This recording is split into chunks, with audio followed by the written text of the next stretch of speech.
You know, I'm against the music industry as a whole. I'm very convinced the music industry is a perfect example of how to control morons. Like, I sit there and I see Rhianna, and she's got the best life ever, and she's rich as fuck. And it's like, how does she even play an instrument? Probably not. Does she write the music? No. Like, it's all produced for her, and they bring her in the room and they say, okay, we're gonna make a whole bunch of money. Here's your lyrics, and she says, work, work, work, work, work. It's like, what the fuck? Is this how you become?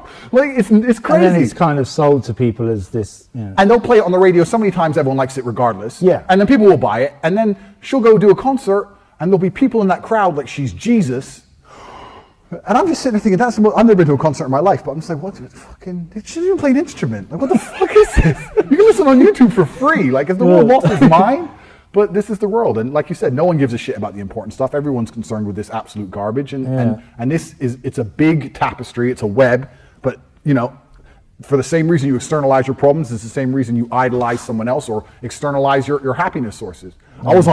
I eat alone quite often because I travel the world all the time. For about the last 2 years, I've barely even had a house. I've been all over the place. Okay. So I was eating in a restaurant of my own, and I heard a guy and a girl in there on a date. And I was just sitting there listening for about an hour. Just listening, just chilling, listening on my phone, just whatever.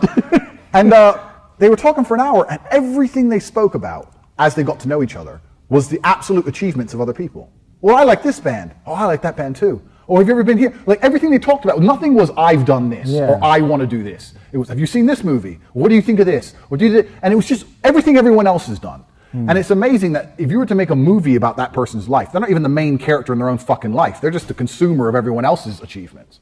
And this is how people are going through the world nowadays. And they're wondering why they're unhappy. Well, if you're externalizing your happiness to some football team who doesn't even know you exist, you know, they have to win for you to be happy. Like, if you're going to externalize everything and have no self-control and just be a feather in the wind, well, then life's going to kick your ass and you're going to end up a shit muncher and that's where you're going to end up. So tough.